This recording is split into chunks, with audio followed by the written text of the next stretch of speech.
Kasako Media, tunaangazia maisha, tunaandika kesho.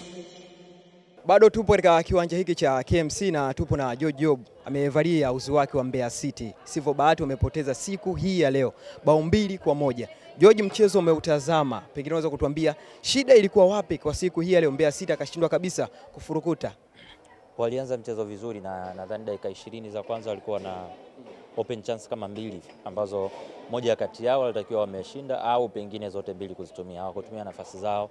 Baada ya hapo Prison kwenye eneo la katikati walichukua sana mchezo.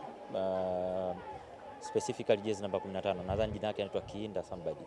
Alikuwa amecheza vizuri zaidi. Kwenye eneo la katikati ndio wakawa wamelichukua. Kwa wakawa wanakosa tu ubunifu kwenye eneo la mbele, lakini kutokea nyuma kuja mpaka eneo la katikati walikuwa wametawala zaidi. Hiyo ikapelekea Mbeya City kupoteza utawala wa mchezo ambao walikuwa wameanza nao kwa zaidi ya dakika 20 za kwanza. Kabla mchezo huu Mbeya City alikuwa anaongoza ligi kuu Tanzania bara. Unamwona bado Mbeya City akiendelea pengine mpaka kuelekea mwishoni mwa msimu kufanikiwa walau kuingia kwenye top 5 hapa, au utamuona anaweza kwa drop? No, realistically top 5 ni target kubwa sana kwa timu ambayo imepanda daraja. Kwa hiyo sioni kama wako katika sehemu hiyo ya kuwa kwenye top 5, lakini naona ni timu ambayo tayari iko katika material ya kuendelea kubaki kwenye ligi kuu. Mpaka saizi mchezo huu wangapi? Takriban 5 wanacheza, si ndio? Sioni kama ni timu ambayo ipo katika kushuka daraja. Na ukilinganisha Mbeya City ile ambayo moja kwa moja kateremka daraja na hii ambayo imepanda. Kocha Malale 50K pamoja na wachezaji ambao wapo katika kikosi kile. Unamwona Malale 50K amebadilika vipi kulinganisha na misimu iliyopita na msimu huu? Malale alichukua timu mechi chache zikiwa zimesalia kabla ya kupanda daraja. Kwa hiyo huwezi kusema misimu ile na hivi. Mbeya City of course ndio msimu wake wa kwanza akiwa na Mbeya City kwenye ligi kuu. Kwa hiyo siwezi kusema nyuma alikuaje na nini. Nyuma maana yake alikuwa kwenye timu zingine, sio Mbeya City.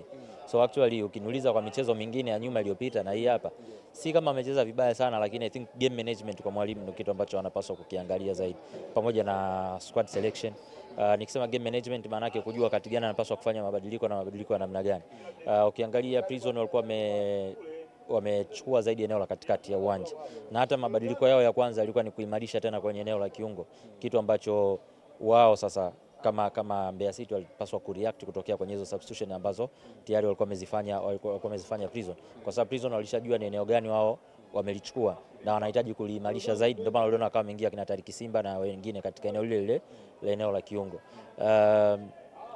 Kwa Mbeya City nadhani kwao ilikuwa eneo la mbele alikuwa lina perform katika namna ambayo ilikuwa ni sahihi zaidi, na wanakosa pia ubora katika eneo la kiungo mshambuliaji. So inawezekana kama mambo kila kitu kitakuwa kiko sawa, labda kwa Abel Kasim, Peter Mwalianzi wanaweza kuwatumia kwa mechi za mbeleni katika eneo hilo, kwa sababu wameonekana wanakosa hicho kitu katika eneo lile. Lakini pia katika eneo la striking Mateo Anthony alikuwa ni na moja kati ya mchezo mbovu. So nili expect mwalimu angekuwa ameliona hilo mapema, kwa sababu mabeki wa Prison walikuwa wana uhuru wa kufanya kile alichokuwa anakifanya, kwa sababu Mateo alikuwa hapress. Lakini pia Mateo nje ya mpira kukaba, achana na kukaba center back ambao wanacheza nao, lakini kukaba tu kwa ujumla ilikuwa ni tatizo kwake, alikuwa afanye. Lakini hata muda ambao alikuwa yuko na mpira alikuwa ni rahisi kumdispossess, tofauti na bwana mdogo aliyeingia somebody Mwangosi, jezi namba 9. Dakika chache alizocheza zilikuwa zina impact kubwa kuliko nyingi ambazo alikuwa amezicheza Mateo. So nili expect mwalimu angekuwa ameona hilo jambo mapema iwezekanavyo. Mchezo unaofuata Mbeya City na mchezo mgumu zidi ya JKT Tanzania. Unafahamu namna ambavyo wanavyocheza, namna ambavyo wanacheza kaida ni kama JKT, kama namna ambavyo wamecheza leo hii Tanzania Prisons. Ni mchezo mgumu zaidi. Kwa katika mchezo huo pengine kocha Malale 50K anapaswa kwenda kurekebisha wapi ili kuhakikisha anapata matokeo mazuri? Eneo la kwanza ni hilo la mbele ambalo tumezungumza. I think anaweza kana hitajika kufanya changes katika hilo eneo, unless wanawategemea wa show up katika mchezo.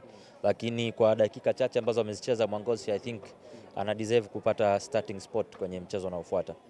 Yubu, nimekuona umevaa jezi ya Mbeya City. Pengine unaweza kutuweka wazi ni chama lako ambalo unashabikia?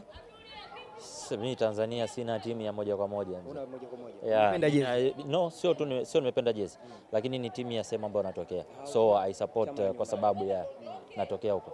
So I support it. So kipigo cha leo kimekuma at some point kwa sababu ni mechi ambayo walikuwa na nafasi ya kushinda.